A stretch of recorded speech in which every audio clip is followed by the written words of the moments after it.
내가 그 생물들을 보니 그 생물들 곁에 있는 땅 위에는 바퀴가 있는데 그 네 얼굴을 따라 하나씩 있고 그 바퀴의 모양과 그 구조는 황후같이 보이는데 그 넷은 똑같은 모양을 가지고 있으며 그들의 모양과 구조는 바퀴 안에 바퀴가 있는 것 같으며 그들이 갈 때에는 사방으로 향한 대로 돌이키지 아니하고 가며 그 둘레는 높고 무서우며 그 네 둘레로 돌아가면서 눈이 가득하며 그 생물들이 갈 때에 바퀴들도 그 곁에서 가고 그 생물들이 땅에서 들릴 때에 바퀴들도 들려서 영이 어떤 쪽으로 가면 생물들도 영이 가려 하는 곳으로 가고 바퀴들도 그 곁에서 들리니 이는 생물의 영이 그 바퀴들 가운데에 있음이니라. 그들이 가면 이들도 가고 그들이 서면 이들도 서고 그들이 땅에서 들릴 때에는 이들도 그 곁에서 들리니 이는 생물의 영이 그 바퀴들 가운데에 있음이더라. 그 생물의 머리 위에는 수정 같은 궁창의 형상이 있어 보기에 두려운데 그들의 머리 위에 펼쳐져 있고 그 궁창 밑에 생물들의 날개가 서로 향하여 펴 있는데 이 생물은 두 날개로 몸을 가렸고 저 생물도 두 날개로 몸을 가렸더라. 생물들이 갈 때에 내가 그 날개 소리를 들으니 많은 물소리와도 같으며 전능자의 음성과도 같으며 떠드는 소리 곧 군대의 소리와도 같더니 그 생물이 설 때에 그 날개를 내렸더라. 그 머리 위에 있는 궁창 위에서부터 음성이 나더라. 그 생물이 설 때에 그 날개를 내렸더라. 그 머리 위에 있는 궁창 위에 보좌의 형상이 있는데 그 모양이 남보석 같고 그 보좌의 형상 위에 한 형상이 있어 사람의 모양 같더라.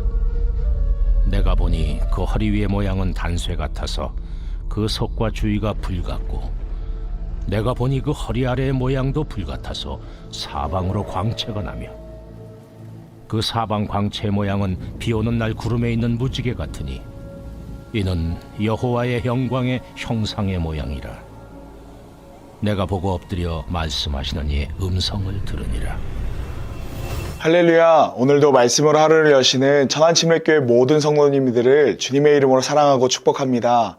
말씀 앞에 듣는 마음을 열고 나아갈 때 전능하신 주님의 손이 우리를 붙드시는 줄 믿습니다. 성도님들, 말씀을 잘 듣는다는 것은 무엇을 말하는 것일까요? 바로 듣는 마음을 가지는 것입니다. 한 선생님이 같은 반 학생들에게 똑같은 수업을 가르치지만 이를 받아들이는 것은요, 천차만별입니다. 왜일까요? 이미 학생들의 태도에서부터 차이가 벌어지기 때문입니다. 바로 듣는 것은 귀가 아니라 마음에서부터 시작되기 때문입니다. 성경에서도 이처럼 말씀을 듣는 성도의 마음 자세를 4가지 밭에 비유하고 있습니다. 길가밭, 돌짝밭, 가시밭, 옥토밭입니다.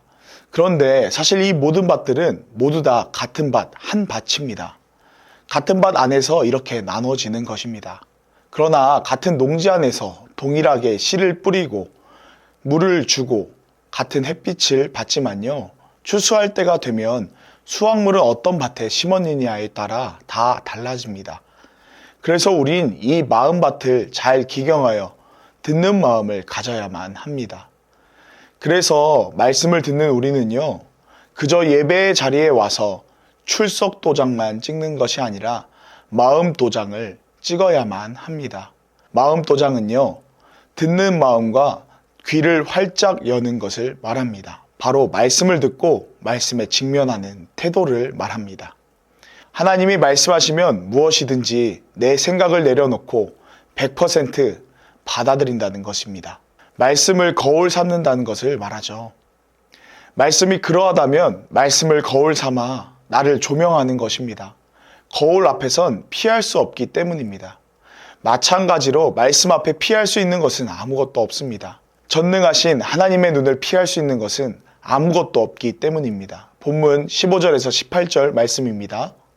내가 그 생물들을 보니 그 생물들 곁에 있는 땅 위에는 바퀴가 있는데 그 내 얼굴을 따라 하나씩 있고 그 바퀴의 모양과 그 구조는 황옥같이 보이는데 그 넷은 똑같은 모양을 가지고 있으며 그들의 모양과 구조는 바퀴 안에 바퀴가 있는 것 같으며 그들이 갈 때에는 사방으로 향한 대로 돌이키지 아니하고 가며 그 둘레는 높고 무서우며 그 네 둘레로 돌아가면서 눈이 가득하며. 아멘. 여기서 말하는 수레바퀴 안에 눈이 가득하다는 말은요, 수레바퀴가 온 사방으로 가듯이 하나님은 온 세상 어디서나 계시며 그 눈으로 세상 모든 일을 빠짐없이 보고 계시다는 전지전능하신 분이시라는 것입니다. 우리 하나님 앞에 숨길 수 있는 것은 아무것도 없습니다. 이 전능하신 하나님 앞에 듣는 마음을 열고 말씀 앞에 직면하는 우리가 되길 소망합니다. 그런데요, 이 말씀 앞에 100% 직면한다는 것은요, 나의 상황과 환경과는 관계가 없습니다. 즉, 내가 말씀을 받아들일 만한 여건과 상황이 되는지 고려해서 말씀을 취사 선택한다는 것이 아니라는 것입니다. 바로 환경과 상황보다 말씀의 주권을 인정하기에 말씀 앞에 그저 엎드린다는 것입니다.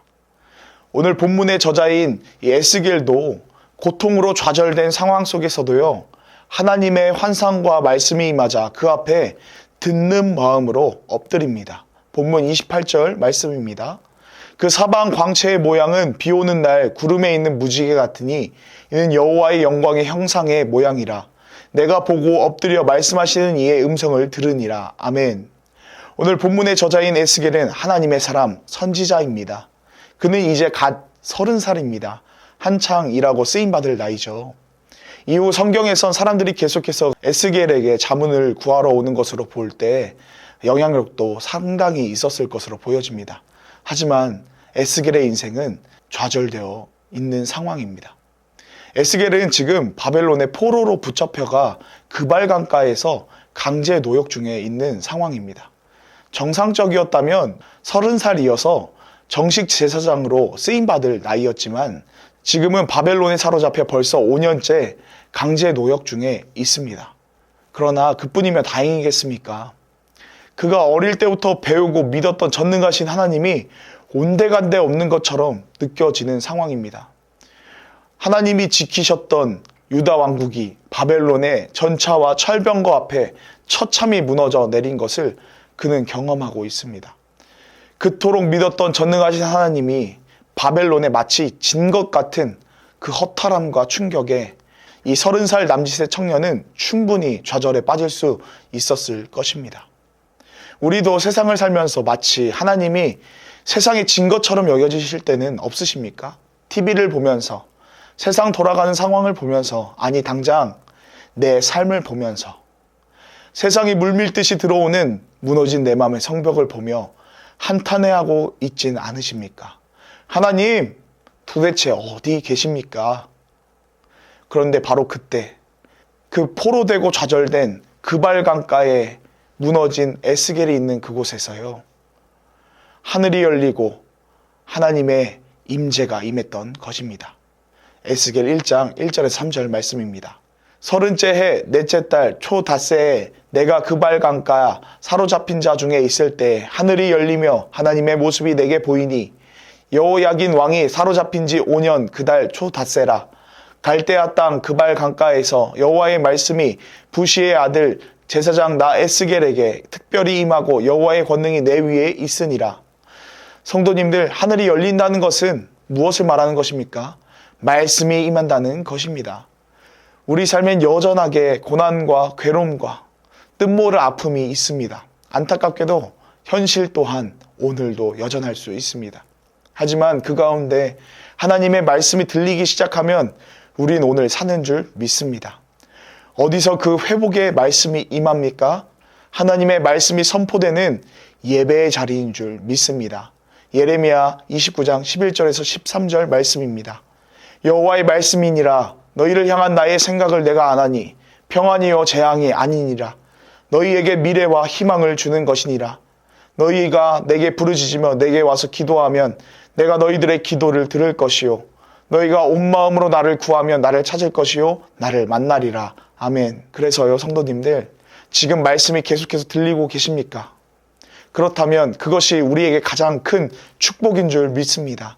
우리에게 가장 큰 복은요, 우리를 다시 회복시키시는 살아계신 하나님의 말씀이 들리는 것입니다. 그래서 듣는 마음으로 엎드려 말씀을 받아 삶에 적용해서 아름다운 결실을 30배, 60배, 100배로 풍성하게 맺는 저와 사랑하는 모든 성도님들 되시길 주님의 이름으로 축복합니다. 기도하겠습니다.